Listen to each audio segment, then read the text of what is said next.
We need some new relationships now that allow us to bridge between the linear and the angular world. So we start with our definition of theta, as we said before, the arc length divided by the radius, and let's give it some delta, some interval, where we can say that the delta theta, the interval that theta, the angle, moves through, is equal to some arc length divided by the radius.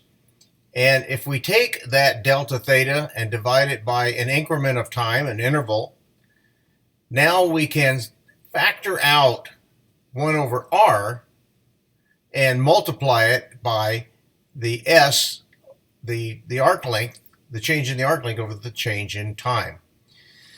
If we define then, as we have before, the angular velocity as the change in angle with time, then we can say that 1 over the radius times the interval of the arc length over time gives us 1 over the velocity. So all we're doing is we are including a term in there, by definition x by t, but we're calling it velocity, okay? It would be a straight line relationship, okay? And it becomes what we call a tangential speed. So omega then becomes v tangential, a linear track with respect to time. So the tangential speed v sub t of a point on a rotating object equals the distance of that point from the axis of rotation multiplied by the angular speed. So we have v tangential equal now to the radius times the omega, or angular velocity. This is only valid when omega is measured in radians per unit of time. And one way that you can think about this is if you had a speck on the edge of this rotating object and you stopped it, suddenly that object would move in a straight line direction. Okay, so that's where you get your linearity. Although every point on the rotating object has the same angular velocity or speed, not every point has the same linear or tangential speed. Okay, in the depiction here they're showing you on the bicycle tire. So v tangential equal to the radius times omega. If we look at this over an interval, then delta v tangential then would equal the radius times delta omega, the interval that we're talking about for a change in the angular velocity. So we can turn into a rate by dividing through by an interval of time, delta t. So if we multiply both sides by delta t, we now have v tangential over time is equal to the radius times omega delta and delta t.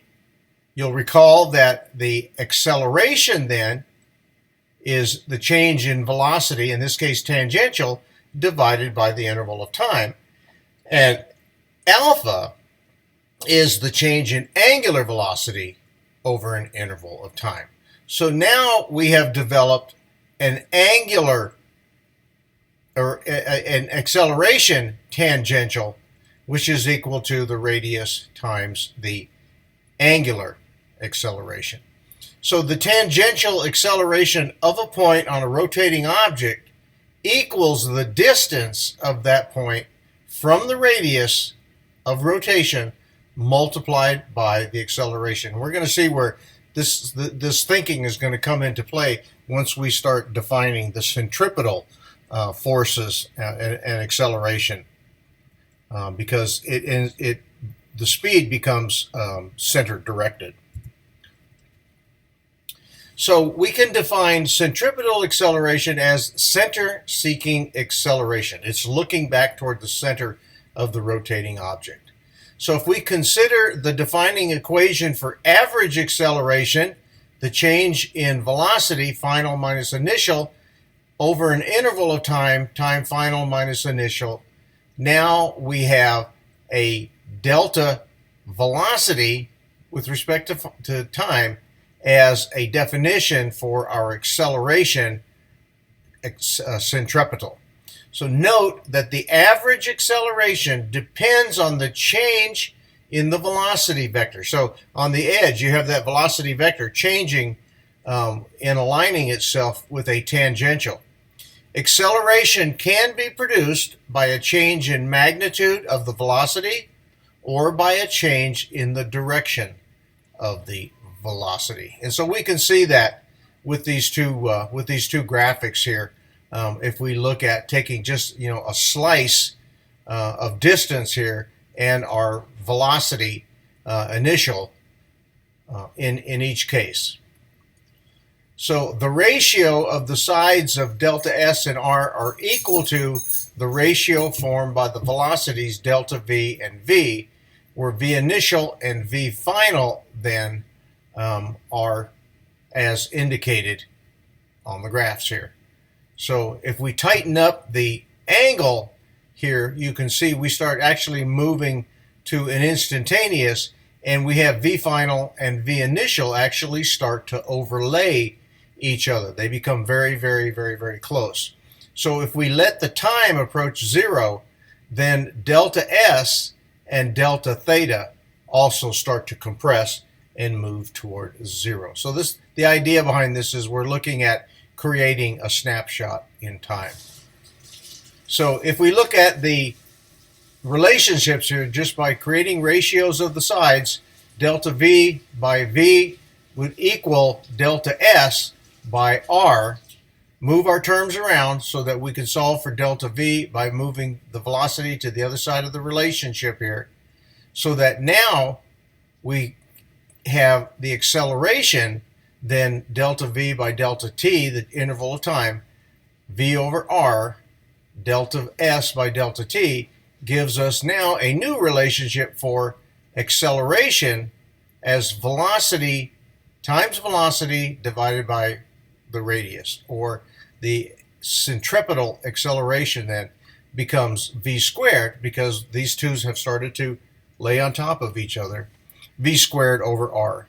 And since the tangential velocity is equal to R omega, then if we substitute that relationship back into velocity in the centripetal acceleration term, we have then velocity squared over R is equal to R omega squared, so that now we have R squared omega squared divided by R. Factor out the R's, we're going to end up with R omega squared. To calculate the total acceleration, then we rely on what looks like the Pythagorean theorem. So the acceleration then is the sum of the squares, tangential and centripetal, take the square root. The tangential component of acceleration is due to changing speed. The centripetal component of acceleration is due to changing direction. Okay, just like linear displacement, velocity, and acceleration, angular quantities are also vectors. And to understand the vector relationship, we use something called the hand rules. The direction of the angular velocity vector, omega, can be found with the right-hand rule, and it depends on the direction of rotation. So notice here, we've got a counterclockwise rotation. The vector omega is actually out of the page, or down the length, in this case of a screw or this rotating shaft. So we can apply the right-hand rule to a rotating disc viewed along the axis of rotation. When the disc rotates clockwise, the right-hand rule shows that the direction of omega is into the page. When the disc is going counterclockwise, the direction of omega is out of the page. So we are creating almost a 3D relationship here, where we have to understand that the direction of the vector is moving into and out of the page. So an object then can have centripetal acceleration only if some external force acts on it. For a ball whirring in a circle at the end of a string, that force is the tension of the string. So the centripetal acceleration then is exactly along the length of the string. You can see we have the velocity out here on the edge. Okay, so when we come back, we'll take a look at an example of centripetal acceleration.